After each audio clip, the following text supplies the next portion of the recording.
Ready? One, two, three, start. I am very happy to be present here today for opening the new building of your university.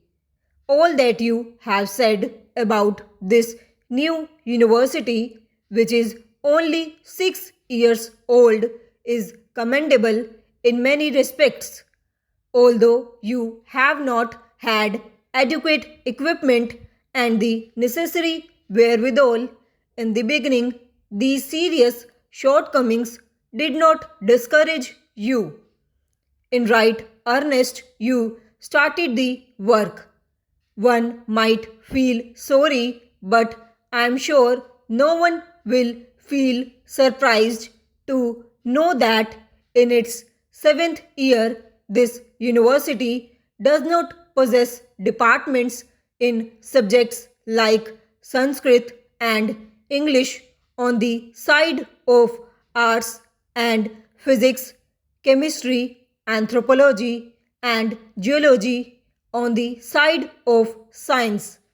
I need not say much about the importance of the Sanskrit language, which, besides having its own vast treasure house of knowledge, is the mother of the present day Indian languages of the North. The study of English language and literature is also essential for a university student, for it is a language which many in our country have been cultivating for the last 200 years and which is recognized as a medium of international expression by virtue of its being the language of a number of countries. Para, equally important is the study of chemistry and physics, which are in a way the basic sciences which go to form the foundations of all technical and scientific knowledge. As for anthropology and geology, these two subjects have special significance for your state.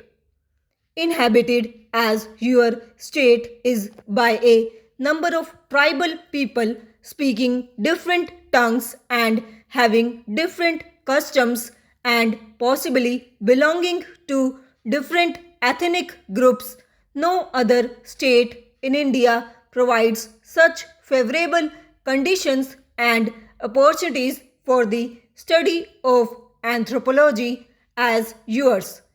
In respect of geology also, I feel that its study should have special importance for the University of Guwahati for the benefit of not only Assam but the whole country. Assam is so rich in mineral wealth which is yet to be tapped. And so far as the production of oil goes, your state has its virtual monopoly in India. I am glad you have not been discouraged by these shortcomings, but you are endeavoring to create department in these subjects as early as possible. I have not the least doubt about the government of India will on their part do all that is possible to enable you to do so.